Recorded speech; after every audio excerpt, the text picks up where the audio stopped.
नमस्कार मित्रांनो. आज आपण आलो आहोत कोकणातील सह्याद्रीच्या कुशीत अत्यंत घनदाट आणि निसर्गरम्य ठिकाणी असणाऱ्या श्री क्षेत्र मार्लेश्वर या ठिकाणी. श्री क्षेत्र मार्लेश्वर एक प्रसिद्ध महत्वाचे तीर्थक्षेत्र. श्री क्षेत्र मार्लेश्वर हे एक महत्वाचे तीर्थक्षेत्र रत्नागिरी जिल्ह्यातील संगमेश्वर तालुक्यातील मारळ या गावापासून वसलेले आहे.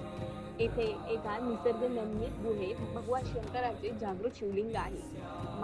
मारळचा देव म्हणजेच मारळ प्लस ईश्वर असे म्हणून या जागृत देवस्थानाचे नाव मार्लेश्वर पडले आहे. मंदिराचा गाभारा गुहा मंदिराच्या गुहेत प्रवेश केल्यावर एक मार्लेश्वराच्या साडेतीन अंतुरी प्रवेशद्वार आहे. अशा मुख्य शिवपल्लीचे मुख्य प्रवेशद्वारा शेजारी छोटीशी देवळी आहे.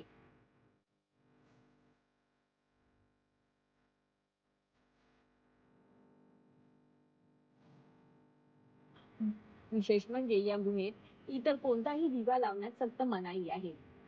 मध्ये असंख्य सापांचे अस्तित्व आहे.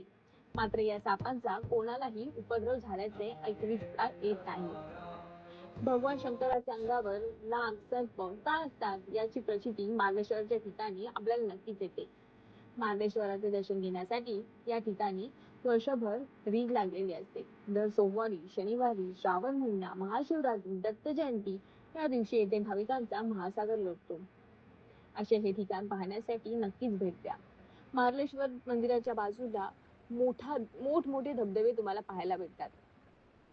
निसर्गरम्य सुंदर वातावरण, शांत ठिकाण असं जर तुम्हाला नक्कीच भेट द्यायचं असेल तर मी तर बोलेन की तुम्ही या आणि नक्कीच मार्लेश्वरमध्ये भेट द्या. व्हिडिओ आवडला असल्यास नक्कीच लाईक आणि कमेंट करा.